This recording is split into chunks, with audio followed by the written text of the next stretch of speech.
Hello, everyone, and welcome to this amazing edition of Conversations podcast. I'm here with Dr. Sarah Martins da Silva. Sarah, thank you so much for joining me today.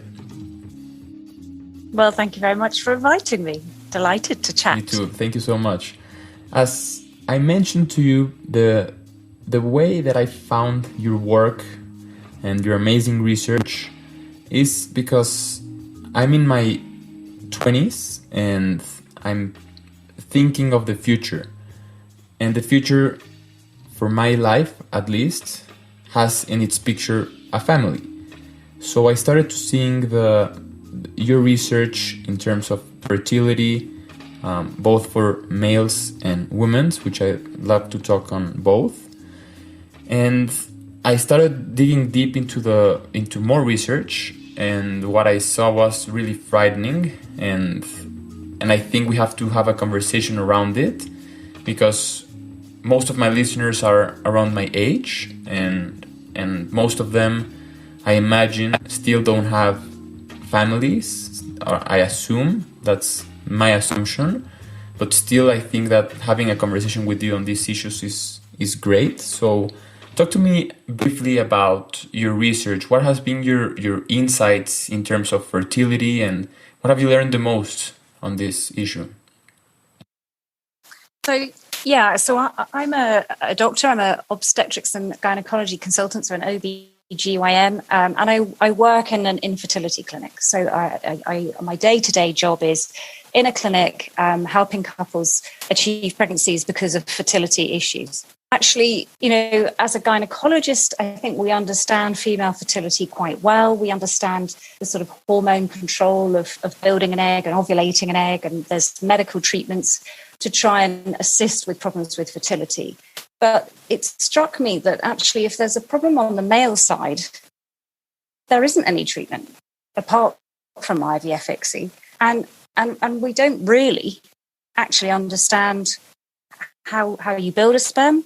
And we don't know how a sperm swims, or how it finds the egg, or how it fertilizes the egg. There's so many parts of this reproductive puzzle that we don't understand from the male side. And so that was really, I guess, the main motivator, was as a curious individual who was saying, why do we not understand the male side of trying to have a baby?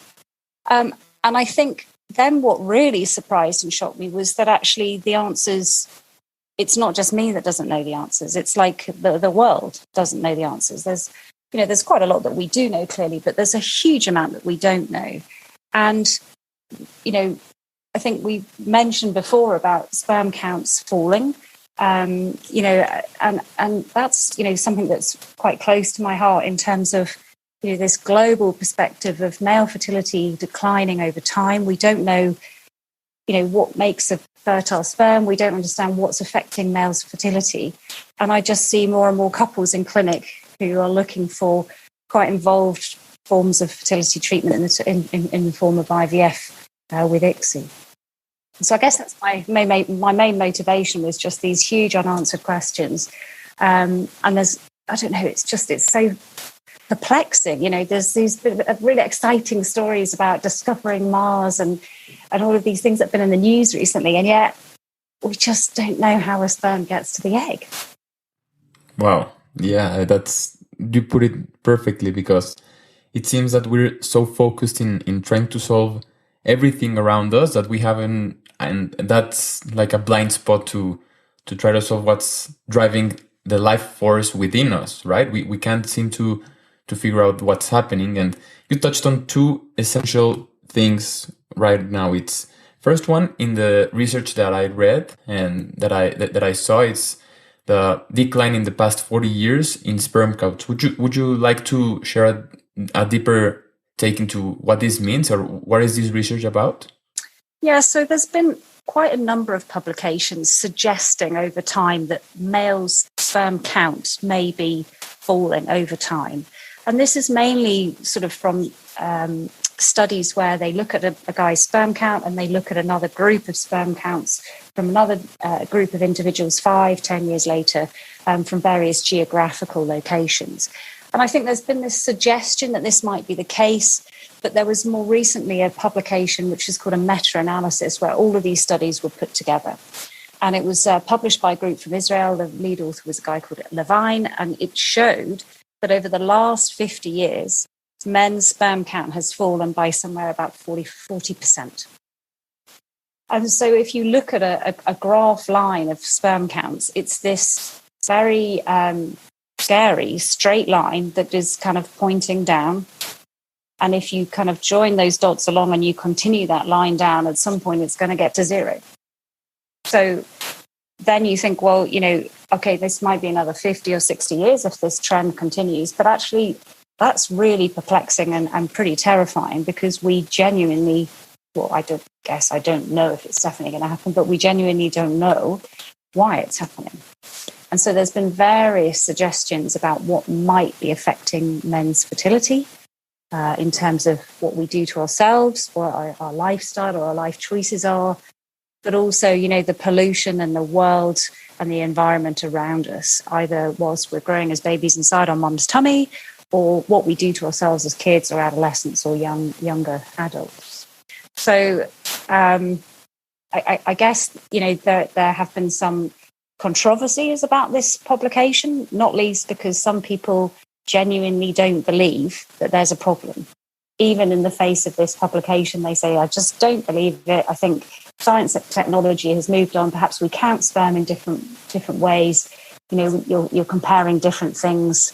I don't believe the research. But I think there's too much consistency and too many different papers that now all agree this same thought, which is that men's sperm counts are going down over time. Wow. And, seeing it from a deep level, it's not just like some people may say, what's wrong with having less sperm in terms of years declining for males? But you can see it in twofold. On the first hand, it makes it more difficult to conceive a baby, to conceive life, which is the obvious answer. And but as your research and your expertise, some people, the argument is, well, we can do it artificially in a sense. We can do it assisted with in vitro, but still, that's not solving the issue, because it's trying to solve the issue, but the root of it is still happening.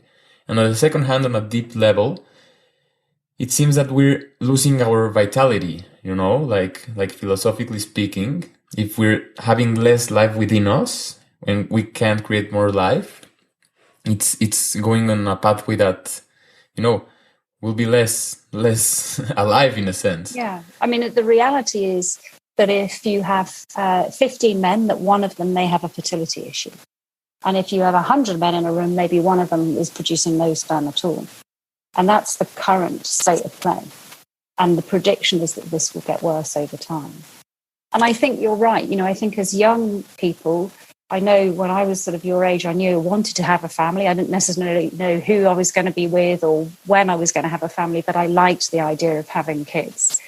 And I think that's, when we're at school and as teenagers, we get taught a lot about avoiding pregnancy and being sexually safe and not getting sexually transmitted infections. That's really, really important.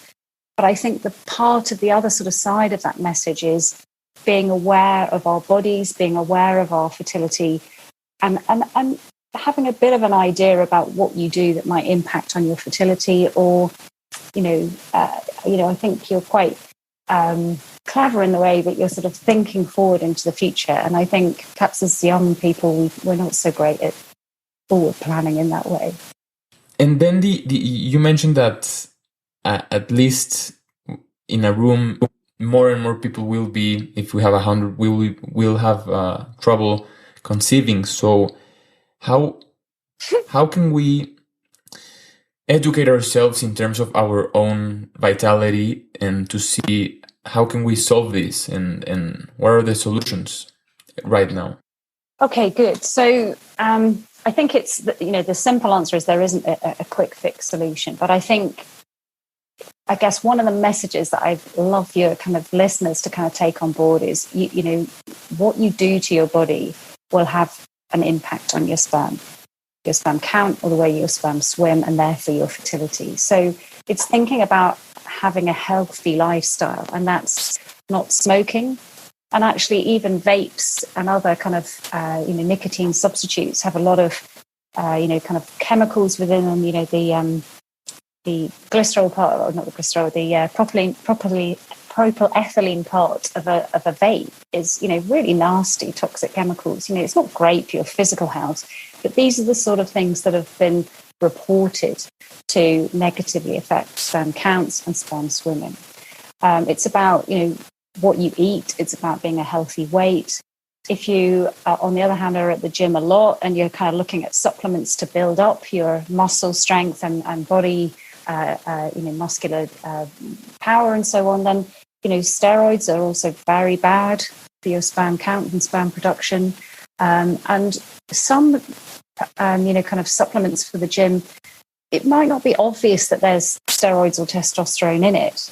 And you just need to kind of be thoughtful about what other kind of chemicals might have a steroid or a testosterone effect that might impact on your sperm production. Sexually transmitted infections are bad for us for a number of reasons, but again can cause scarring within the reproductive tract that will stop the sperm from exiting the body. So again, kind of being sex safe, I think, is important. And I think then just sort of there's a much bigger conversation about what we're exposed to in terms of the environment. And I think that's much, much harder for us as individuals to minimize what we do or what impact that might have. But, you know, there are certain chemicals within workplaces, petrol-based chemicals, environmental chemicals that use as pesticides and so on. And here it's about using the protective gear that you've been given judiciously, so wearing your gloves, overalls, whatever, when you're in the workplace where you might be in contact with those things, to minimize the exposure or the bad effects. Right, yeah. And you mentioned how the environment can play a role, and some things are rather out of our hands as individuals, but others aren't, as our health, lifestyle. But then again, I keep thinking on, for example, when I go for groceries, to a supermarket, and I see all of these products, right? So, and most of them are enclosed in plastics, which may be polluted in a sense, or some of them aren't washed appropriately, or others are just created artificially. So, what's the best way to think, in terms of preventing these products harming ourselves? How can we navigate through those products that are better for us and worse for us? Yeah, no, sure. Great question. I mean, I think in an ideal world, we'd all live, in rural communities where we grew our own vegetables in the gardens with no pesticide and all the rest of it. But, the reality is that a lot of us live in the cities. It's fun living in a city, right? So we need to get our fruit and veg and our food from a supermarket or from a local store. I think certainly in the UK, there's a bit of a move now by some of the bigger supermarkets to appreciate that people don't want to buy a pot of yogurt or a bag of limes that have, got multiple plastic layers and other bits of, plastics attached to them. But, I think, often if you're kind of thinking about shopping completely organic and, all the rest of it, then, that has a price tag on it, which isn't realistic for all of us either. So I think you have to take ownership over what you can control. I think, shopping locally, reducing our plastic use is a hugely important message for every single person on the planet. I think the things that are probably more easy to kind of perhaps control are not smoking, not drinking excessively, avoiding binge drinking, not drinking a lot of sugary caffeine-based products. So, the sort of Monster or Red Bull, these kind of things, they're not great for your health, but they're not great for your fertility. And so just substituting in there perhaps, a bottle of water or a cup of fruit juice or something, instead might be a better option. But it's about moderation in all of these things as well, isn't it? You can, it's fine to go for a beer. It's fun to see your friends and go for a drink, but it's when it becomes so excessive that it makes you sick and poorly. And if you're doing that on a repetitive basis, then that's likely to become an issue for your personal health, but also your fertility. As individuals, I think that the best way to just be aware of this issue, because as I mentioned to you before having this conversation, it seems like it's a very isolated topic, and it's, for me at least, it's for two reasons. One's because it's a taboo, right? When we speak about this, about sperm counts and fertility, and at least for the male equation, it's often associated with having low malehood, right? I'm not a man, I'm not mad enough, so no one talks about it. And on the other hand, it seems that always when it comes to trying to conceive a family, having a family, the fault when we can't have children goes for the woman. It's the man says, I've done my part, but then the woman gets the fault. But it's rather interesting that we are seeing that actually males have a bigger impact in this than thought, because we haven't even talked about it. And on the other hand, it's quite frightening that our products and the things that we use on a daily basis can have such an externality, one that we didn't foresee. Because when I eat something or I put something in my body, I'm not thinking on how it drives through the body, right? I assume that as a consumer, I have all the information and that the companies know this. So, I think my question is twofold. On one hand, how can we talk as couples, right? Having, a family, what do we have to know before trying to have a family, and what's the man role in it? So it plays a bigger role before having a baby. And I think, we can explore that question first, because the other one is in terms of governments and regulation. So, So I think you're absolutely right. We don't really, as groups of men and women, we don't really talk about sex. We don't really talk about problems with sex. We don't really talk about fertility problems. We don't talk about miscarriage. And I hope that actually the more we do discuss, like this podcast or other publications or, webinars, but actually, there's a message that says, we need to talk. Ladies, we generally, without being too binary about it, we're much better at talking to our girls. Whereas I don't know, I think it feels to me like maybe you guys are not so great at kind of having a man-shared chat about these really personal issues. And I think you touched on it there, because yes, perhaps your maleness or your vitality is defined by this, I got her pregnant, or she's having a baby, or, particularly when that's, a point in your life where people are having families, to sit there as the guy saying, actually, we've got a problem. It must be really hard to do that. So we have to somehow make it easier to talk. And that's, the beginning then, I think, of a lot of questions and challenges to the current system. Because actually, if you think about it, if you have a guy with a problem with his fertility, like I said, there's not any treatment apart from to go down the route of in vitro fertilization or a type of in vitro fertilization called ICSI. And that actually is the situation where you've got the female partner going through medical treatment because of the man's medical problem. And I can't even think of another example in medicine where it's okay to treat the woman because the guy's got a medical issue. So, I think that is part of it. And I think, it's so obvious when we talk about it right now. But actually, why haven't more men asked that question? Why haven't more men said, why isn't there any treatment for me? So I guess that's in my research, what we're trying to sort of understand sperm better, understand why they don't work, and try and create treatments that don't involve going through IVF, ICSI, and so on. But it's extraordinary that there aren't more people asking those questions and challenging what the current, norm for treatment is.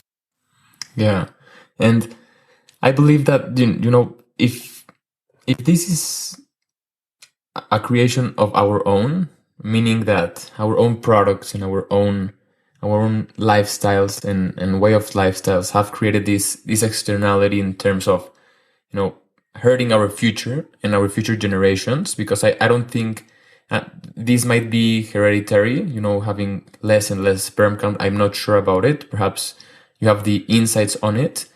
But on the other hand, it seems weird, thinking that we're an almost 8 billion population. In terms of population, we're almost 8 billion in the world.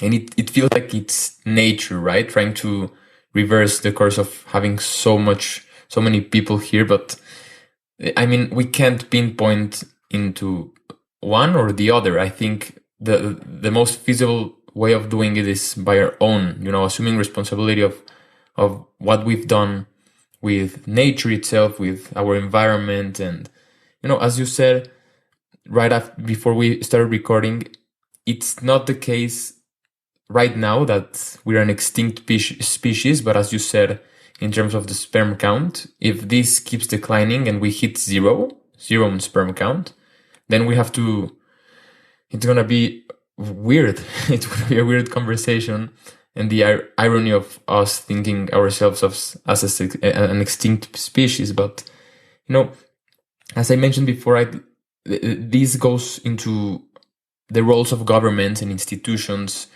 in solving this. So, has your research been shared with the government? Has the government, at least in where you live, is aware of this issue, and are they taking any measures to try to reverse the course of this? So I think you make a really good point just before I answer that question, which is this sort of philosophical view of the world, which is, this poor planet is struggling with all of the bad things that we're doing to it. And why on earth do you want more and more and more people creating more and more pollution and problems and waste and demands and needing more food grown and so on?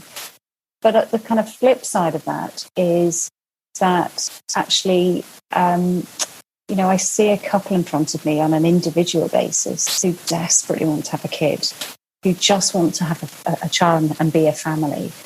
And that's my motivation, is it's not a global perspective at all. It's about, as a doctor, meeting the medical needs of the couple in front of me. I think certainly in Scotland, where we live, overall, or where I live, the population reproduction rate is under 2. And that means that there are less babies being born compared to, so the number 2 is sort of where you need the reproduction rate to be to sustain your population. So if you have a low reproduction rate, and this is the kind of context for the Scottish government, is that actually what you then have is a population that becomes increasingly old and relatively less younger people working, paying taxes, in employment and so on. So the economy becomes kind of top heavy with older people that aren't working and contributing into an economy, and actually requiring healthcare needs and various things that draw out of an economy. Now, I'm not an economist. I don't really understand that money very much more than that. But so, in Scotland, the government here have opted to fund fertility treatment in the form of IVF, so couples can get up to 3 cycles, which is quite unique compared to other parts of the UK. And one of the primary motivators for that is to drive up the population, to sustain the elderly population that we have. So it's interesting. I can see a world perspective that would say, no more people, please. And a country, a national perspective of where I live, which is saying we want more people to keep our population vibrant and to, create an economy that supports life and fun and games, as well as, generating money and the important things from that side of things. And then I've got a couple in front of me in clinic who just want to be a family. And by getting them pregnant and for them having a baby, not only do I create a family, or do we as a clinic create a family, but we create a niece or a nephew, a grandson, etc. So, actually what we do with the couple in terms of helping them get pregnant is create a wider family, and, it has a big reach beyond just the couple that we see in clinic. Wow, yeah. And thank you for that answer. It's on point because, as you say, I often find myself thinking on the macro scale of things, and I get lost in thinking, as right now you said, that there's a couple in front of you that's actually suffering the consequences of not having not being able of having children. It's, it's an individual couple who is taking the hit in terms of trying to build a family and have children. And this gets lost in statistics. This gets lost in at least, when we see huge research papers, we don't tend to think that there's people behind the number, right? And I think that having children, I mean, I still don't have children yet, but it's a source of flourishment as humans. And it's, going philosophically, it's what it seems to be our purpose is create more life and more vibrant cities and more joy in our world. And I thought always that, as you mentioned, that the declines on having children, or the rate is under 2. I used to think that this was our own decision, right? As developed countries, we have less and less time, I would say, or we decide that it's less feasible to have more than 2 children or 1 child. But it seems that other forces are in the equation, right? Yeah, I mean, I think in the kind of more developed countries, there's a lot that comes into play. One of the fantastic evolutions from the 60s was obviously the contraceptive pill, and women just kind of having a bit more overarching destiny of when they were going to have a family and how many kids they were going to have. The kind of double-edged sword of that, though, is also the economies that we live and work in mean that often, if you've got women in the workplace, that they may feel career pressures and come to relationships as well as to kind of thoughts of family much later. And so what we see now is a demographic of first-time parents that are older than they used to be a decade or 2 ago. And that trend continues on. So every 10 years or so, I think the age of a man or a woman becoming a parent for this first time goes up by about 2 years of age. And so we're getting older, and as we get older, we get less fertile. And that's the reality of the biology. So some of that might be, well, childbirth is safer. We have much better and much more sophisticated healthcare systems, which mean that children survive through childhood. We don't need to kind of have too many spares, so we can plan our families because of contraception. But actually, there is a huge reality point, which is that, once we as women, particularly, our biological clocks tick. And from our late 20s, our fertility is already falling. By the time we get to our mid-30s, our fertility starts to fall fast.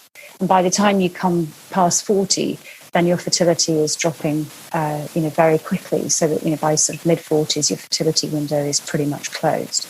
So, one of the other sort of realities or conversations that we need to have, and I think it's really important that men understand this as well as women, is that you can't have everything. There's this lovely story about Naomi Campbell that's had a baby this week, and I'm not entirely sure how old she is, but she's late 40s, right? Must be.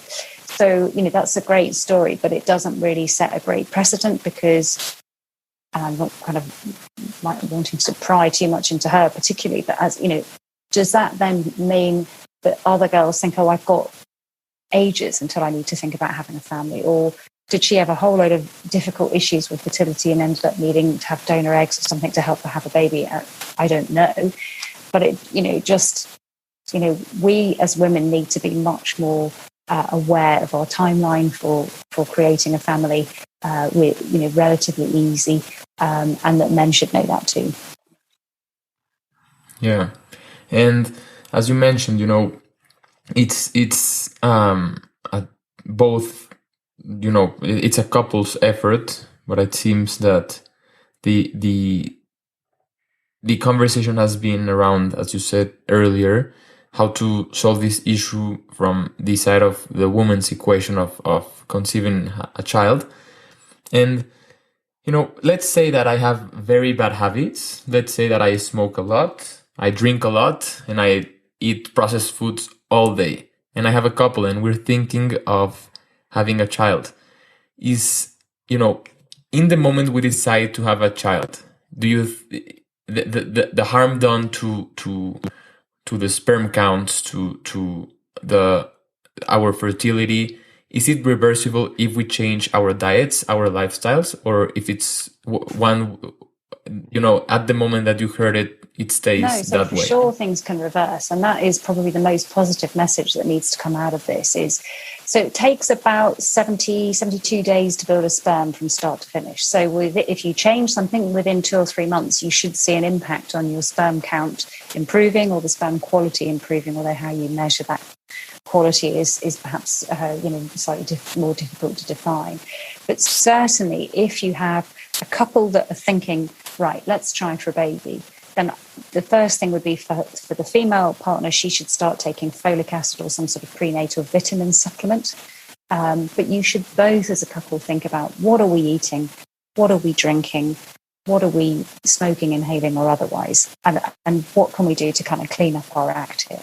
And so that would be, I wouldn't say stop drinking altogether, but I would say cut your alcohol right down. So 4 or 5 units of alcohol per week. Obviously, once a female gets pregnant, we wouldn't advise to have any alcohol for her during pregnancy. For them both, if they're smoking, stop smoking. If you're vaping, stop vaping. If you're taking drugs, stop taking drugs.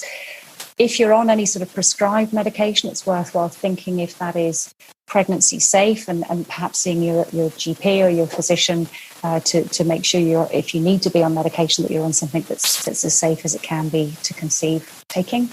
There are a few medications which you absolutely shouldn't conceive taking, and you would probably have been advised that before starting them. But I think one of the kind of commonest ones is Roaccutane, which is a preparation that we take for acne or skin conditions. Then thinking about, what other sort of things, as you say, do we eat and drink? So, let's clean up this. It's not, if you've got a really busy lifestyle, having a microwave meal or some kind of quick, easy thing to eat is, it's what we all do, but it's just not doing that every single day. And just thinking about then, what salt am I consuming? What sugar am I consuming? Fresh fruit and vegetables. And as I say, caffeine, a little bit of caffeine is okay. Again, so I'd say 3 or 4 cups of tea or coffee in a day, fine. But, after that, I would go on to decaffeinated or something else. So there are a lot of things that we can do as individuals to clean up our act, if that's the right way to say it, before trying for a family, that will improve your chances and will be good for your general health. Definitely, yeah.